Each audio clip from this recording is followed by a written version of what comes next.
la Navidad. ¿Será tan así? Lo vamos a conversar de inmediato con Matías Walker, senador independiente. ¿Cómo le va, senador? Bienvenido, muy buenas noches. Hola, Davor, muy buenas noches. Bueno, usted en la mañana temprano, antes de conocer este proyecto, por lo menos el esbozo que se entregó durante esta tarde, decía que esta reforma es una pésima idea, que es una verdadera locura del gobierno. Después de conocer el texto, ¿cambió de opinión o no? No, la verdad es que más que una reforma constitucional, este es un retroceso constitucional. Si hay algo, Davor, que los chilenos se dieron cuenta después de 2 procesos constituyentes fallidos, es que no es mediante una nueva constitución como vamos a resolver nuestros problemas en seguridad. Lo que tenemos que hacer es avanzar en materia legislativa, como lo hemos hecho con 70 proyectos de ley. Para enfrentar el crimen organizado, el presidente de la República podría hoy día ponerle suma urgencia a un proyecto que presentamos con Jimena Rincón y Luciano Cruzcoque el año 2024 para establecer un sistema de cumplimiento diferenciado de condenas del crimen organizado en las cárceles. Fíjese que llevamos varios meses de gobierno y no le han querido poner suma urgencia a ese proyecto. El ministro Arrau ni siquiera se ha interesado en conocer ese proyecto. Entonces, no hay que hacer una nueva constitución o un cambio constitucional para resolver nuestros problemas de seguridad. Ya, de los 8 puntos que se plantearon en la reforma de seguridad que fue ingresada esta tarde al Senado de la República, ¿hay alguno de los 8 puntos que usted destaque que le parezca que hay que aprobarlo o tiene reparos con los 8? El único que me parece rescatable es decir que el Estado debe proteger la seguridad pública. Efectivamente, hoy día la Constitución señala en su capítulo primero que es deber del Estado la protección de la población. Yo no tengo ningún problema en que eso se extienda y digamos derechamente la seguridad pública. Ahora, no es estrictamente necesario porque hoy día tenemos el estado de emergencia, las Fuerzas Armadas pueden colaborar.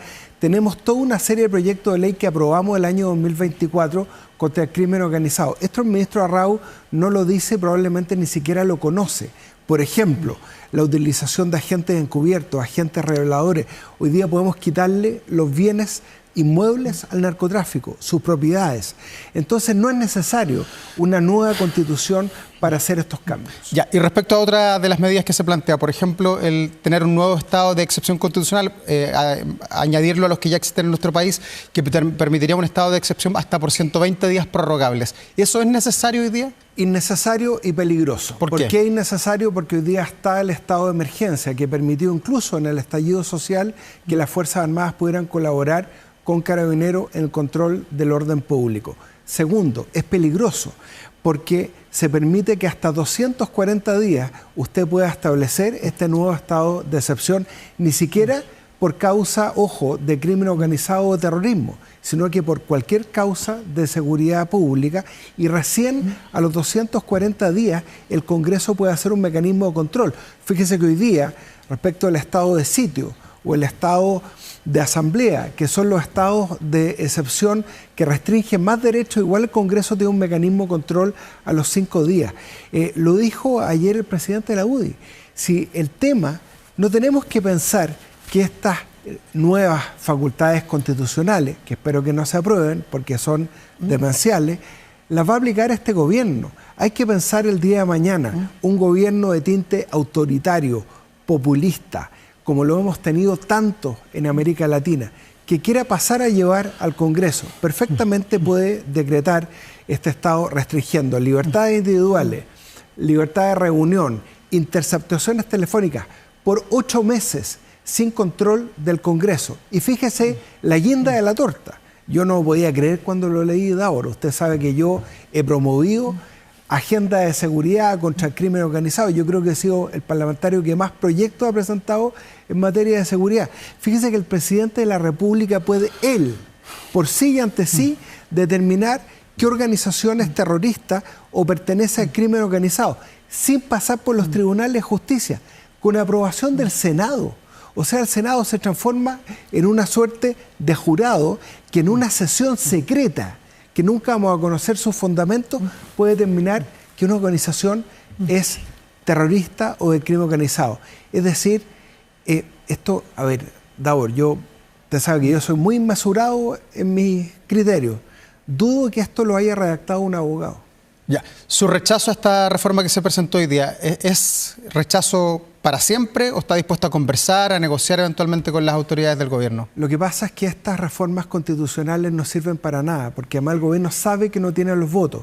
Entonces es una operación comunicacional para subir en las encuestas y decir, mire, necesitamos 29 votos, pero los senadores no nos dieron los votos, sabiendo que hoy día lo importante es levantar el secreto bancario, que está en comisión mixta, el proyecto de subinteligencia económica, regla del uso de la fuerza, infraestructura crítica, nuestro proyecto de segregación del crimen organizado, que lo presentamos hace 2 años, que lo podríamos aprobar mañana, sin recurrir a toda esta parafernalia, que como dijo un colega suyo, Daniel Matamala, es puro humo, porque no va a servir de nada en materia de seguridad. ¿Cuál es el gran problema que ha ocurrido en América Latina de ahora? Que el crimen organizado, como ha pasado en México y otros países de Centroamérica, coopta finalmente al Estado. Entonces, el crimen organizado y el narcotráfico se vale del Estado para aplastar a sus opositores. Entonces es muy peligroso lo que está proponiendo el gobierno. Yo invito al gobierno a hacer una reflexión. Ellos tienen que pensar qué pasa si estas herramientas constitucionales el día de mañana no están en manos de ellos, de estas autoridades, sino que en manos de los peores adversarios, de los peores enemigos. Eso puede transformarse en un efecto boomerang, que lo que menos va a lograr es seguridad. Senador, usted fue voto clave, súper clave en la mega reforma económica, fue el voto 26 para que tuviera luz verde gran parte de la reforma, para que decir lo que fue el corazón de la invariabilidad y todo aquello. Hoy día esperaba usted mayor diálogo con el gobierno, que se hubiera hecho quizás un trabajo prelegislativo, sabiendo que usted es un voto que podía estar para acá o para allá, dependiendo de lo que se presente. Mire, cero diálogo prelegislativo. Nadie le ha preguntado nada a usted. Nadie me ha preguntado nada. Ni del Ministerio de la Seguridad, del Ministerio de SECPRES, nadie. Me podrían haber dicho, senador, así que usted tiene un proyecto que presentamos con Jimena Rincón, con Luciano Cruzcoque, para segregar el crimen organizado en las cárceles. Lo presentamos hace 2 años. Contacto cero de crimen organizado con el exterior. Ni el gobierno anterior, ni el actual gobierno lo quiso apoyar. ¿Por qué tienen que hacer una reforma constitucional y darse una tremenda vuelta, como lo hicimos en 2 procesos constituyentes, gastando miles de millones de pesos de recursos de todos los chilenos, cuando podríamos aprobar esos proyectos de ley ahora? Lo mismo de infraestructura crítica para que las Fuerzas Armadas ahora puedan colaborar con Carabineros en el resguardo de bienes que son esenciales para la población. A la misma altura del proyecto, recuerdo que estuve en una entrevista acá el día que se presentó la reforma económica, por ahí por el comienzo del mes de marzo. Usted de inmediato dijo, yo apruebo esto, por supuesto pueden haber algunas variantes, pero lo apruebo. Hoy día, mirado desde afuera, quizá uno podría entender que ha sido mejor negociador el ministro Quirós que el ministro Raúl en sociabilizar sus propuestas. Si el ministro Quirós nos escuchó, el ministro Quirós, por supuesto que nos escuchó respecto de cómo incentivar, por ejemplo, la construcción para generar empleo. Llegamos a un acuerdo para la reconstrucción de la región de Coquimbo y ya este jueves vamos a tener una mesa técnica que acordamos para la reconstrucción de nuestra región. Ojo que hoy día siguieron bajando las quebradas en la región de Coquimbo. Sí. La situación es muy difícil. La reconstrucción va a costar por lo menos 500 millones de dólares. Pero el ministro Quirós supo escuchar. Él entendió, por ejemplo, que algunas de las medidas, como el crédito tributario, que era bueno para generar empleo, tenían un costo demasiado alto. Entonces, finalmente, acotó esa medida. Él entendió que a mayor inversión tenía que haber mayor invariabilidad y viceversa. Escuchó a los senadores del PPD. Lo que pasa después, a los senadores del PPD le hicieron bullying, igual que a la senadora Bodanovich cuando exploró un acuerdo. Pero no ha ocurrido así con el ministro Quirós. El ministro Quirós no ha conversado con nosotros. El ministro Arrau. El ministro Arrau.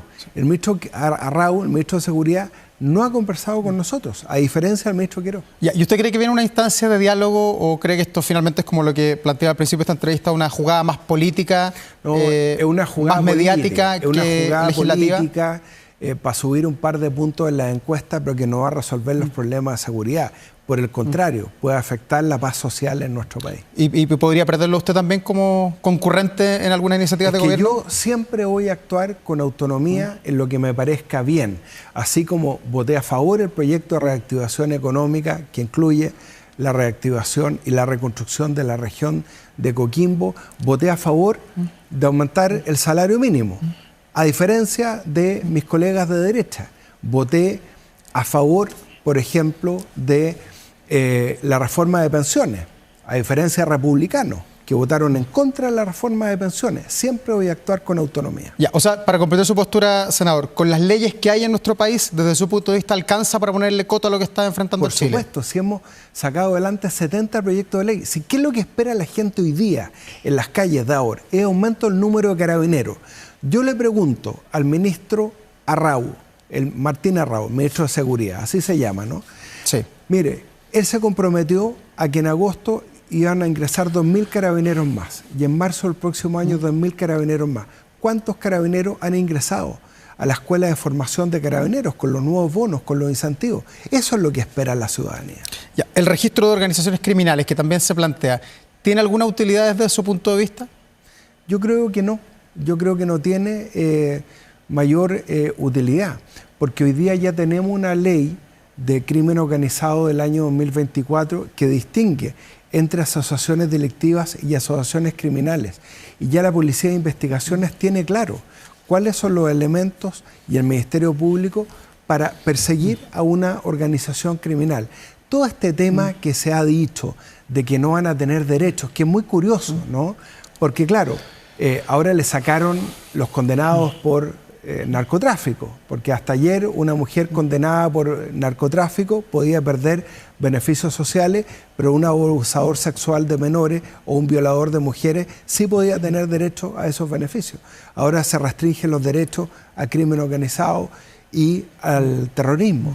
Entonces es una cuestión realmente insólita que no sean los tribunales de justicia los que determinen cuándo estamos en presencia de terrorismo, cuando ya aprobamos hace 2 años la nueva ley antiterrorista, sino que va a ser el presidente de la República con acuerdo del Congreso en una sesión secreta.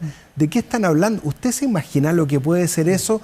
Oiga, inclúyame a esta organización terrorista y yo le apruebo la suya. No, pues eso lo tiene que determinar los tribunales de justicia. Si somos un país serio, un Estado de Derecho, si hay algo que entendió la ciudadanía, es que utilizar la Constitución para hacer política no le da estabilidad a nuestro país. ¿Ve al presidente Kast con capacidad de escucha? Usted me dice ya que el ministro Arrau no escucha, que el ministro Quirós sí escucha. ¿Y el presidente Kast? Yo no sé en qué está el presidente Kast, a quien está escuchando realmente. Yo siento que él escuchó para el proyecto de reactivación, que logramos mejorar ese proyecto. Claramente no sé a quién se le ocurrió esta reforma constitucional que lo único que está consiguiendo es dividir a los chilenos y que no va a lograr ni seguridad ni paz social. Volvamos a legislar bien, lleguemos a acuerdos en materia de seguridad, como lo hicimos con la agenda de 31 proyectos que impulsamos, con quien escuchábamos recién, José García Ruminot, cuando era presidente del Senado. Concordamos en una agenda legislativa de 31 proyectos en materia de seguridad.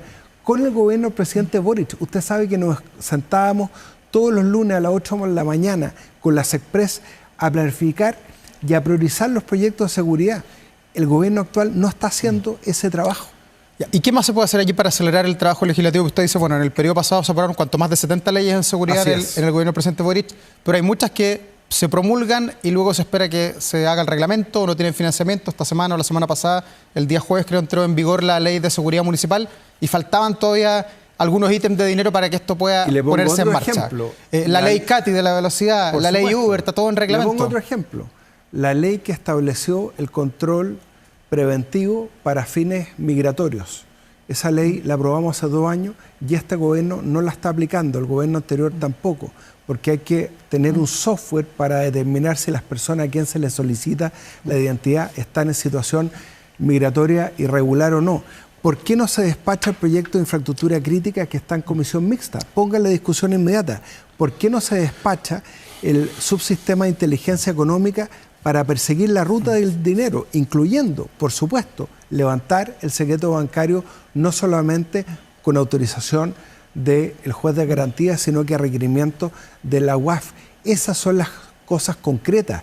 Aprobemos la regla del uso de la fuerza de una vez por todas para que las Fuerzas Armadas puedan ejercer las atribuciones que está pidiendo la ciudadanía. Hoy día las Fuerzas Armadas pueden colaborar con la policía. Se llama estado de emergencia, lo invocó el presidente Piñera en pleno estallido social, también para garantizar la seguridad en ciertos barrios determinados. Entonces, en vez de eso, el ministro Martín Arrau nos propone una tercera discusión constitucional, dilatando soluciones que tiene que implementar hoy, como aumentar el número de carabineros. ¿Le gustó la operación Cancerbero que marcó la semana pasada en el traslado de cárceles, que ha sido muy valorada por la ciudadanía? Más del 90% le puso positivo. Porque demostró, y ojalá que tome nota el ministro Arrau, la operación Cancerbero demostró que no es necesaria una reforma constitucional para segregar al crimen organizado, porque la ley actual lo permite. Y si quiere establecer más expresamente esa facultad, apruebe nuestro proyecto de ley que establece aislamiento y contacto cero de crimen organizado con el exterior. Lo presentamos hace 2 años, si quiere lo aprobamos mañana. No es necesario una nueva constitución para eso. Ya, pero eso, el plan Cancerbero desde su punto de vista, ¿fue bueno mediáticamente o va a tener algo de efectividad? Porque la oposición, sus colegas en el Parlamento dijeron que esto fue un show, que fue un reality show y un montón de epítetos más. Un gran exdirector de Gendarmería, Cristian Alvear, y un gran exdirector de Carabineros, el general Ricardo Yáñez, hicieron una prevención, que por razones de seguridad ellos no hubieran recomendado televisar todo el traslado. La caravana. Por razones de seguridad. Pero la operación Cancerbero demostró que sí se puede segregar al crimen organizado. Y para eso no necesitamos una fiebre constitucional 2026. En materia de seguridad, ¿usted siente que le está yendo bien al gobierno? Hoy día se conocieron nuevos índices, se redujo la cantidad de homicidios, también la cantidad de secuestros en más de un 40%, por lo menos esas son las cifras que exhibe el gobierno. ¿Eso redunda en que los chilenos nos sintamos más seguros a 5 meses del cambio de mano, como dice el presidente? Bueno, es que estos 70 proyectos de ley en materia de seguridad, porque la seguridad es un tema de Estado que debe trascender a los gobiernos, han permitido eso, efectivamente reducir el número de delitos más violentos. Y tenemos que seguir perfeccionándolos con estos otros proyectos de ley que hoy día están en comisión mixta y que lamentablemente van a pasar a segundo plano porque el gobierno, el presidente Kast, nos va a tener hablando de una nueva constitución, equivocadamente, y dividiendo a los chilenos entre buenos y malos, como lo hizo el Frente Amplio el año 2022. Por las mismas razones que nosotros rechazamos esa propuesta constitucional refundacional, vamos a rechazar cualquier propuesta que pretenda dividir a los chilenos y que marque un retroceso respecto de principios constitucionales que son básicos. Sí, mi pregunta, senador, apuntaba a la sensación de seguridad. Cayeron los homicidios en un 17,4%, los secuestros en un 41,1%. ¿Hoy día usted cree que la gente se siente más segura en su región? Viene la fiesta de la Pampilla para el 18 de septiembre. ¿Se va a llenar? ¿Cuántas personas van a ir? ¿800.000? ¿Cuántas personas? Van a ir por lo menos 300.000 personas por noche. ¿Van a andar seguras esas personas? Van a estar seguras porque además siempre se dispone un retén de una comisaría de carabineros durante la Pampilla. Qué bueno que se haga la Pampilla, porque es parte del patrimonio inmaterial de la región de Coquimbo, porque para los comerciantes es una oportunidad única. Obviamente no se pueden emplear recursos públicos, porque los recursos públicos se tienen que priorizar en la reconstrucción de la región de Coquimbo. Pero me parece muy bien que se haga una Pampilla solidaria, en solidaridad sobre todo hoy día a las más de 20.000 familias en nuestra región que sufrieron daños a sus viviendas. ¿Se había apresurado el alcalde Manucheri al suspenderla? Yo creo que fue un error, porque además no se había consultado con el Consejo Municipal, por lo que me comentaron los concejales, pero muchos salimos desde el primer día a decir, cuidado, no es necesario hacer una Pampilla con recursos públicos, con recursos municipales, pero se puede invitar a la empresa privada y se tiene que dar la opción a los comerciantes de poder recuperar su inversión y hacer solidaridad. Yo creo que la Pampilla puede ser el mejor escenario de Chile para hacer solidaridad. Ya. Hoy día hemos estado mirando particularmente lo que pasa en la región de Atacama. Hace 2 semanas estuvimos mirando también, por supuesto, el detalle de lo que fue el desborde del río en La Serena y en Coquimbo. ¿Cómo está hoy día su región? ¿Está mejor? ¿Está más resiliente? ¿Hay un mejor ánimo? ¿Se ha limpiado con la velocidad que ustedes esperaban? Bueno, ha habido todo un esfuerzo por recuperar la conectividad. Hoy día, lamentablemente, siguieron bajando quebradas, sobre todo los valles interiores, el Valle del Elqui, el Valle de Limarí. La reconstrucción va a ser larga, va a ser dificultosa.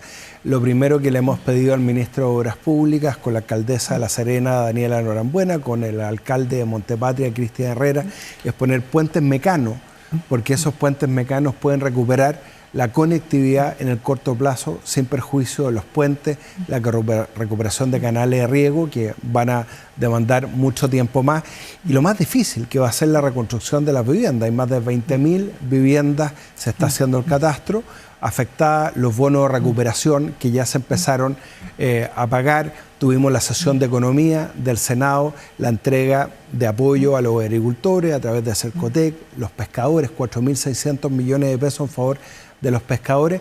Va a ser lento, va a ser difícil, los daños son muy grandes, pero en definitiva vamos a sacar a nuestra región adelante si logramos unirnos. Usted como parlamentario y también otros, recuerdo el senador Gaona, querían que se coloque como ítem dentro de la mega reforma económica la plata para la reconstrucción de Coquimbo y también de la provincia de Huasco. Eso finalmente no prosperó. Usted, entiendo, firmó un acuerdo con el gobierno, lo mostraron ahí para la televisión. ¿Ese acuerdo no se puede caer ahora que usted no va a dar su voto para la reforma de seguridad? No, porque vamos a tener el jueves ya la primera sesión de la mesa técnica con la presencia de los ministerios. El compromiso es que se incorpore una glosa a la ley de presupuesto y ya se están invirtiendo más de 12.000 millones de pesos en tareas concretas de reconstrucción. Ya, ¿y esa plata sale de dónde? Porque plata no hay en el país, pues ya vemos que todos quieren más dinero y viene la discusión presupuestaria ahora en septiembre. Pedimos que no sean los mismos recursos del gobierno regional, que no sean reasignaciones presupuestarias. Lo que determinó el ministro Quiroz es que producto de la enajenación de activos por parte del Estado y participación minoritaria en empresas del Estado, primero se van a destinar esos recursos a la reconstrucción de la región de Coquimbo y la provincia del Huasco y después van al FES, al Fondo de Estabilización Económico-Social, que son los ahorros del Estado. Hay un mecanismo concreto. Ya, ¿no hay riesgo de que pase en Coquimbo y en La Serena lo que pasó en Viña del Mar en el incendio de febrero del 2024, que estamos a más de 2 años y todavía hay cientos de personas que no tienen su casa? No, porque acá hay un compromiso por escrito y ahí está la pega nuestra también. En la ley de presupuesto, velar porque esta glosa presupuestaria de la reconstrucción esté. Que hoy día se estén entregando recursos a los emprendedores, al turismo, a la pesca, a la agricultura, que fueron muy dañados, y eso se está haciendo y es una tarea permanente. Esa es la pega nuestra de los parlamentarios, fiscalizar que esos recursos estén en esta glosa presupuestaria y que lleguen a todos los sectores afectados. Claro, pero una cosa, senador, es la plata y la otra es la gestión. Ven al ministro Poduje liderando bien esta emergencia que se suma a la de Viña, y también no hay que olvidar a lo que pasó en Ñuble en enero de este año, cuando se quemaron ahí varias casas y varias hectáreas en el Irquén y en otros lugares. Sí, de hecho vamos a inaugurar 477 viviendas del Trébol en Ovalle.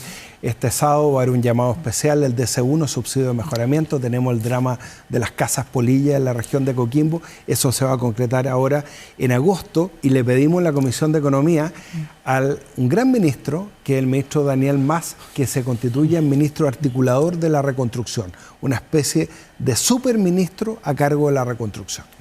Senador Matías Walker, un gusto tenerlo aquí en Vía Pública, como siempre. Seguiremos atentos al debate en seguridad y otros que se van a dar ahí en el Congreso. Que le vaya muy bien. Muy bien, pues encantado, muchas gracias. Gracias, buenas noches.